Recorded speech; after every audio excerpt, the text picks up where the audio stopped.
The alarm sounds, another day begins. But what separates the extraordinary from the ordinary isn't just what they do. It's what they tell themselves before they do anything at all. You see, most people never realize that the most important conversation they'll have today is the one they have with themselves before their feet ever touch the floor. That first internal dialogue sets the trajectory for everything that follows. I want to ask you something that might make you uncomfortable. When was the last time you deliberately chose your first thoughts of the day? When did you last consciously select the words that would shape your next 24 hours? Most never do. Most let circumstances, moods, or yesterday's problems dictate their mental direction, and then they wonder why they keep arriving at the same destination. The quality of your life isn't determined by what happens to you. It's determined by what happens in you, and what happens in you begins with what you tell yourself when the day is young and the possibilities are fresh.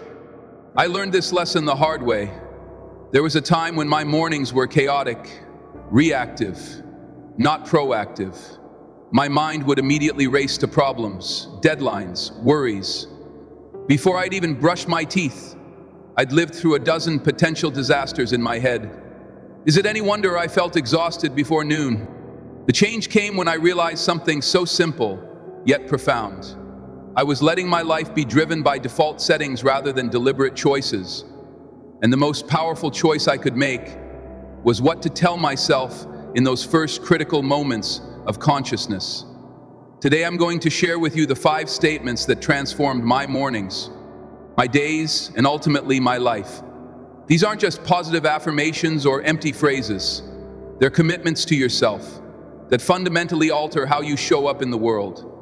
But first, I want to be clear about something. This isn't about ignoring reality or pretending challenges don't exist. It's quite the opposite. It's about preparing yourself mentally and emotionally to face reality with your full capacities engaged.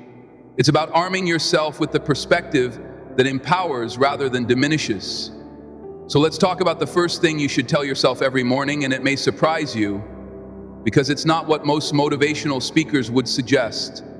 I own this day, not I hope this day goes well, not I'll try to make this a good day. But I own this day. There's a world of difference between approaching your day as something that happens to you versus something that belongs to you. Ownership changes everything. When you own something, you treat it differently, don't you? You take care of it, you make decisions about it, you don't let others misuse it, you protect its value. A day is exactly 86,400 seconds. Rich or poor, young or old, we all get the same allocation. But some people squeeze extraordinary value from those seconds, while others let them slip away. Have you ever noticed how some people seem perpetually victimized by time? I don't have enough time. Where'd the day go? I'm always behind. These are the statements of someone who views time as their master rather than their resource. Let's contrast that with those who own their days. They don't have more time. They have more ownership. They make decisions about their time rather than letting circumstances decide for them. I remember speaking with a single mother of 3 who worked 2 jobs and was finishing her degree. When I asked her how she managed it all, she said something I'll never forget. Every morning, before my feet hit the floor, I remind myself that this day is mine. Not my boss's, not my kids', not my professors', mine. And I choose to share it with them from a place of strength, not surrender it from a place of obligation. That's ownership, and it begins the moment you wake up. Now, when you tell yourself, I own this day, several things happen. First, you position yourself psychologically as the decision maker rather than the decision taker. Second, you create a mental framework of responsibility. This day's outcomes are primarily your creation. And third, you establish an expectation of intentionality. Owners don't waste what's valuable to them. But ownership isn't just about control. It's about stewardship. It's recognizing that each day is both a gift and an investment. How you use today determines the returns you'll receive tomorrow. I want you to try something tomorrow morning. The moment you become conscious before checking your phone or turning on the news, or even speaking to another person, Declare silently but firmly, I own this day. Feel what happens in your body when you make that declaration. Notice how your posture might change, how your breathing might deepen, how your mind might sharpen. That's not positive thinking, that's positioning. You're positioning yourself at the cause, not the effect, of what happens next. Of course, saying you own the day is just the beginning. Ownership requires action. It means making deliberate choices about your time, your focus, your energy, and your responses. It means recognizing that between stimulus and response lies a space. In that space is your power to choose. And in your choice lies your growth and your freedom. When someone cuts you off in traffic, you own your response. When a project fails, you own your learning. When an opportunity appears, you own your decision to seize it or let it pass. This kind of ownership isn't easy. It demands that you stop blaming circumstances, other people, bad luck, or timing for your situation. It requires you to look in the mirror and say, this is my life, my day, my moment. But here's what happens. When you truly embrace this first morning declaration, you stop being a passenger in your own life and slide behind the wheel. You stop waiting for perfect conditions and start creating your own weather. You stop hoping things will get better and start making them better. The difference between successful people and unsuccessful people isn't talent, resources, or luck. It's ownership. Successful people own their days, their decisions, their mistakes, and their growth. Unsuccessful people rent their lives from circumstances. So tomorrow morning, before anything else, tell yourself, I own this day. Then live like you mean it. I embrace the discomfort of growth. The second thing you must tell yourself every morning is perhaps the most challenging. I embrace the discomfort of growth. Let's be honest about something. Growth is uncomfortable. Learning is uncomfortable. Change is uncomfortable. If you're waiting to improve your life when it feels comfortable to do so, you'll be waiting forever. Most people misunderstand comfort. They think it's a condition to aspire to. But comfort is not your friend, it's the enemy of your potential. Look at nature. Nothing in nature grows in a zone of comfort. Seeds must crack open and push through soil. Birds must leave the nest. Snakes must shed their skin. The caterpillar must dissolve itself completely before becoming a butterfly. Yet somehow we humans have convinced ourselves that we can grow while remaining comfortable. We can't. And deep down we know this. Think about anything meaningful you've ever accomplished. Did it happen within your comfort zone? Or did it require you to stretch, to risk, to feel that knot of uncertainty in your stomach? The gem provides the perfect metaphor when muscle growth occurs. When muscle fibers are stressed to the point of microscopic damage, then repair themselves stronger than before. No stress, no growth. The same principle applies to every aspect of your development. When you tell yourself each morning, I embrace the discomfort of growth, you are making a profound psychological shift. You're reframing discomfort from something to avoid to something to welcome because it signals you're expanding. A client once told me that every morning he would look in the mirror and ask himself, what's going to make me uncomfortable today? Not because he was a masochist, but because he understood that on the other side of that discomfort was the person he wanted to become. This declaration, I embrace the discomfort of growth, changes how you approach your day in fundamental ways. When that alarm goes off and the warm bed feels so inviting, you recognize the discomfort of rising early as the pathway to productivity, not an affliction to avoid. When your mind balks at tackling the most challenging project on your list, you see that resistance as a compass pointing towards your most important work. When the conversation you need to have with a colleague, a spouse, or a child feels daunting, you understand that meaningful relationships require the discomfort of honesty and vulnerability. Now, embracing discomfort doesn't mean seeking suffering for its own sake. It means recognizing that temporary discomfort and service of your growth is not just acceptable, it's essential. Too many lives are diminished by the avoidance of necessary discomfort. How many crucial conversations never happen How many dreams die in the gap between intention and action because that gap is filled with discomfort? I've met people who've stayed in jobs they hate for decades because the discomfort of change felt greater than the discomfort of stagnation.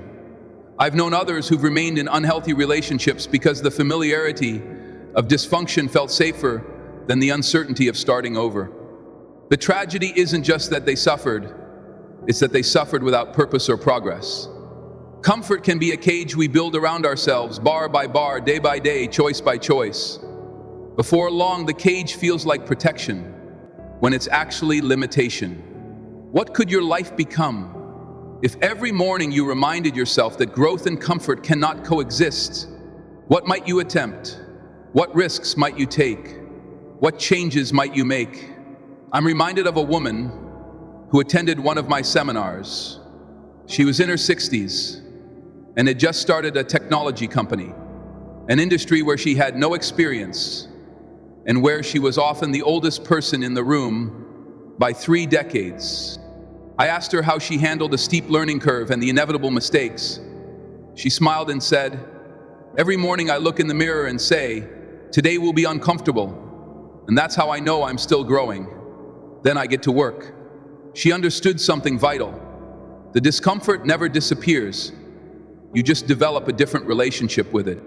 You recognize it as the sensation of breaking boundaries, of becoming more than you were yesterday. So tomorrow morning, after you've declared your ownership of the day, tell yourself, "I embrace the discomfort of growth."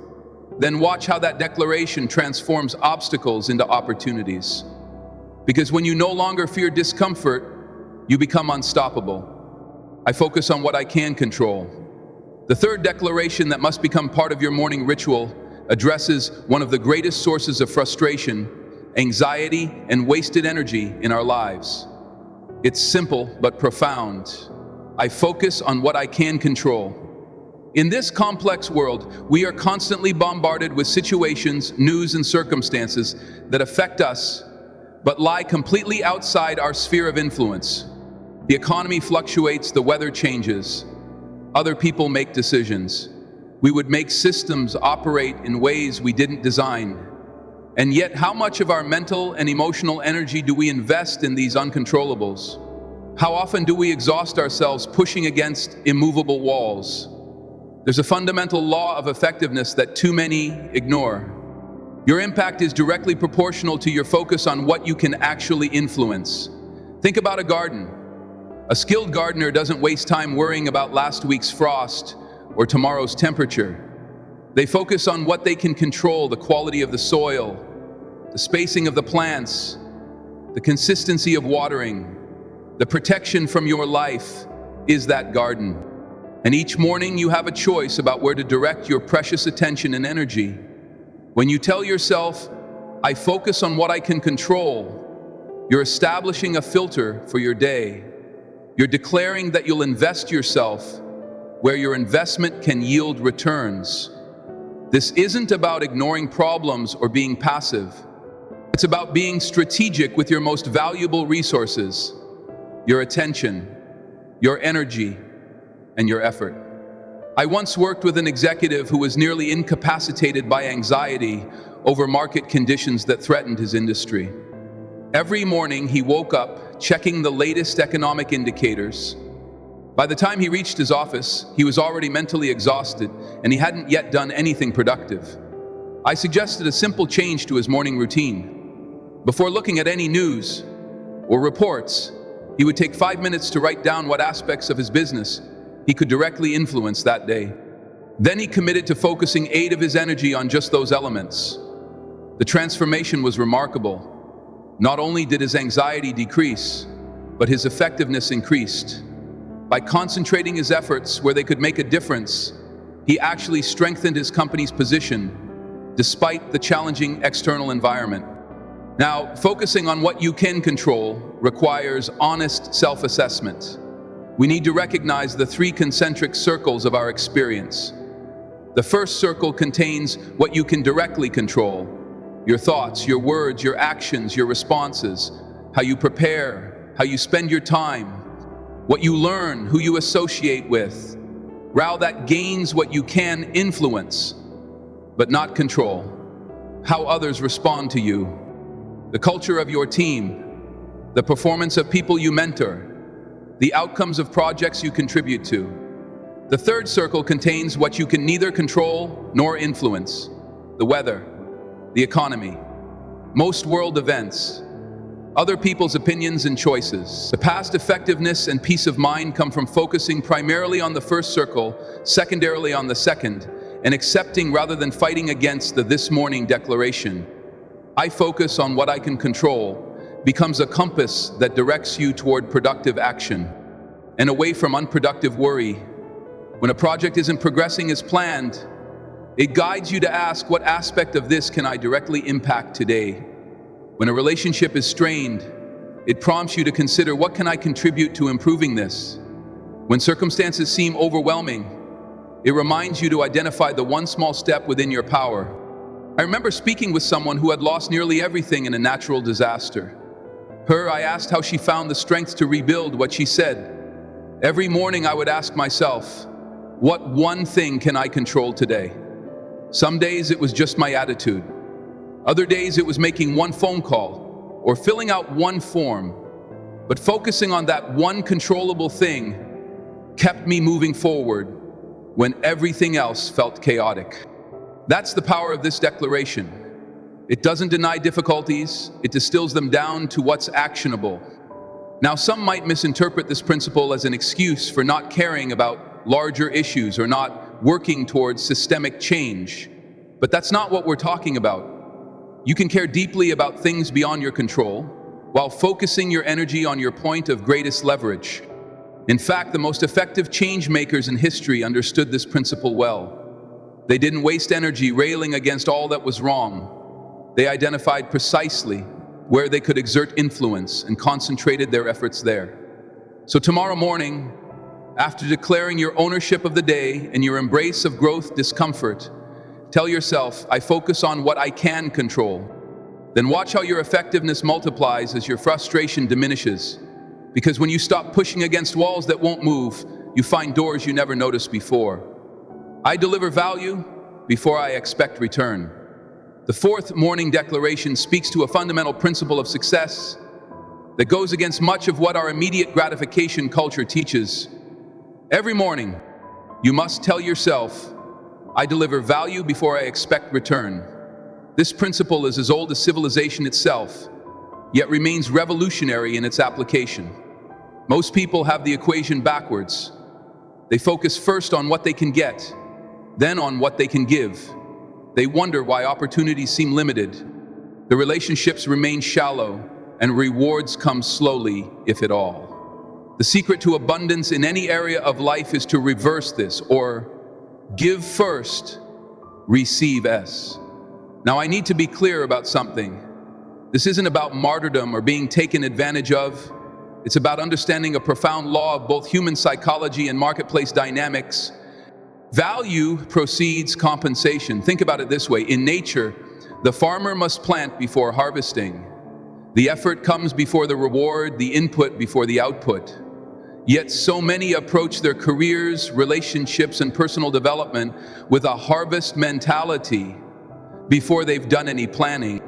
When you tell yourself each morning, I deliver value before I expect return, you're programming your mind to seek opportunities to contribute rather than opportunities to gain. Ironically, this is the fastest path to gaining what you desire. There was a young professional who couldn't understand why he wasn't advancing in his career. When we examined his approach, the problem became clear. His primary focus was on his next promotion raise or recognition. His daily questions were, what will I get today?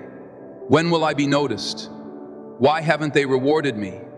I suggested a simple but challenging shift for the next 90 days. He would ask different questions. Where can I add unexpected value today? How can I make someone else's job easier? What problem can I solve that isn't even in my job description? The results were predictable to those who understand this principle. Within 6 months, he received the promotion he'd been seeking for 2 years. Why? Because he became the kind of person the organization couldn't afford to keep at his current level. This morning, declaration transforms how you approach every interaction and opportunity. It shifts your focus from extraction to contribution in your work. It means consistently delivering more than is required or expected. Not to be a doormat, but to be indispensable in your relationships. It means considering what others need before stating what you want, not as manipulation, but as genuine service in your community. It means volunteering your time, talents, or resources without immediate benefit. It not as charity, but as investment. The paradox is that by focusing first on delivering value, you actually position yourself to receive greater returns than if you had focused on the returns themselves. This isn't just philosophical, it's practical. Think about the products, services, or people you value most. Don't they all share this characteristic of delivering value beyond expectation? Aren't they all givers before they are receivers? I remember speaking with the founder of a highly successful company about his business philosophy. He said something striking. We never talk about how to maximize profits. We talk obsessively about how to maximize value for our customers. The profits take care of themselves. This principle extends beyond business. The most respected people in any field, teachers, doctors, artists, leaders, all share this orientation toward giving value first. But here's a critical distinction. Delivering value first doesn't mean never receiving. It means understanding the proper sequence. Plant, then harvest. Contribute, then collect. Give, then receive. When you reverse this order, expecting to receive before delivering value, you create resistance, resentment, and closed doors. Think about how you react to someone who clearly wants something from you before they've offered anything of value. The salesperson who launches into their pitch without understanding your needs. The acquaintance who asks for favors without building relationship. The colleague who wants credit before completing their work. Now contrast that with how you respond to those who first seek to understand, to serve, to contribute.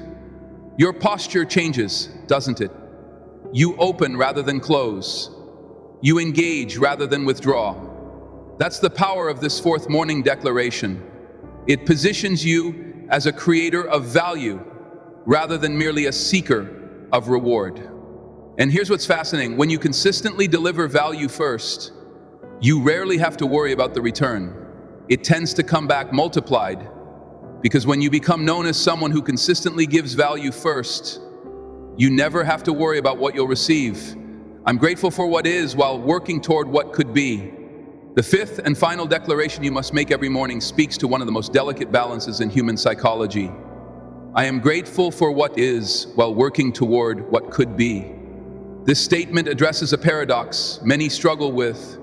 How do I to remain thankful for my current circumstances while simultaneously striving to improve them? How do I avoid the twin traps of complacent satisfaction and chronic dissatisfaction? The answer lies in understanding that gratitude and ambition are not opposing forces. They're complementary powers that, when properly aligned, create a unique state of motivated contentment. Most people fall into one of two extremes. Either they're so focused on what's missing or what's next that they never appreciate what they have, or they're so accepting of their current situation that they lose the drive to grow and achieve. Neither extreme serves us well. Constant striving without gratitude leads to emptiness. Achieving goals but never feeling fulfilled by them. Gratitude without aspiration leads to stagnation. Appreciating where you are but never becoming what you could be. When you tell yourself, I'm grateful for what is, while working toward what could be, you're establishing a psychological position of both appreciation and advancement. I remember working with an entrepreneur who was perpetually dissatisfied. No matter what milestone his company reached, he could only see how far they still had to go. His team was burning out from his constant pushing, and he himself was experiencing the hollow success of achievements that brought no joy. I challenged him to begin each morning by writing down 3 specific things he was grateful for about his business, exactly as it was, not as it would be someday. Then, from that place of appreciation, he would identify the most important areas for growth and improvement. The shift in both his leadership and his personal fulfillment was profound. by finding gratitude for the present while still working toward the future. He created a sustainable approach to progress. His team felt both appreciated for their current contributions and inspired toward greater possibilities. This principle applies across every dimension of life. In your personal development, it means valuing who you are today while becoming who you aspire to in your relationships. It means appreciating people as they are encouraging their highest potential in your career. It means recognizing current accomplishments while pursuing greater impact. Attitude without growth becomes complacency. Growth without gratitude becomes exhaustion. Together, they create sustainable success. There's a powerful psychological reason for this morning declaration. Research shows that gratitude activates the brain's reward pathways and reduces stress hormones, creating an optimal state for both well-being and performance. Meanwhile, having clear growth goals activates motivation and focus. When combined, you create a neurochemical environment ideally suited for both happiness and achievement. This balance isn't always easy to maintain. Our minds tend to fixate either on what's wrong and needs changing or on defending the status quo. The daily declaration is a way of consciously resetting this balance.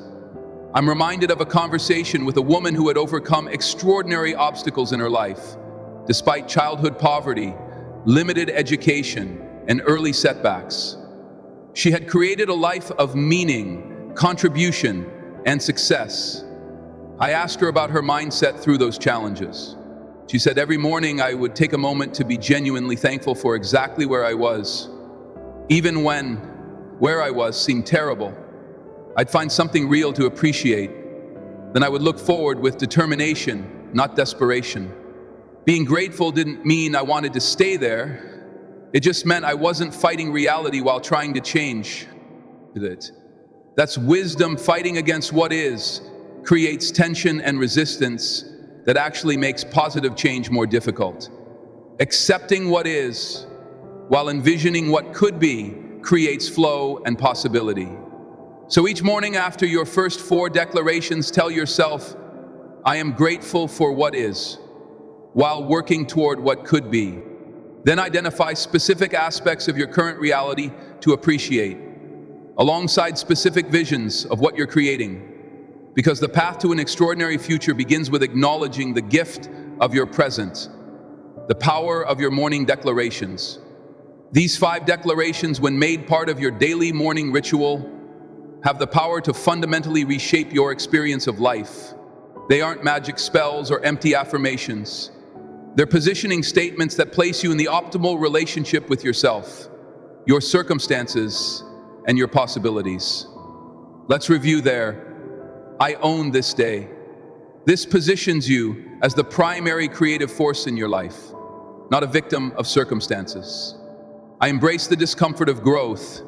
This reframes challenges as pathways rather than obstacles. I focus on what I can control. This directs your energy toward leverage points instead of limitations. I deliver value before I expect return. This establishes you as a creator of opportunity rather than merely a seeker of it.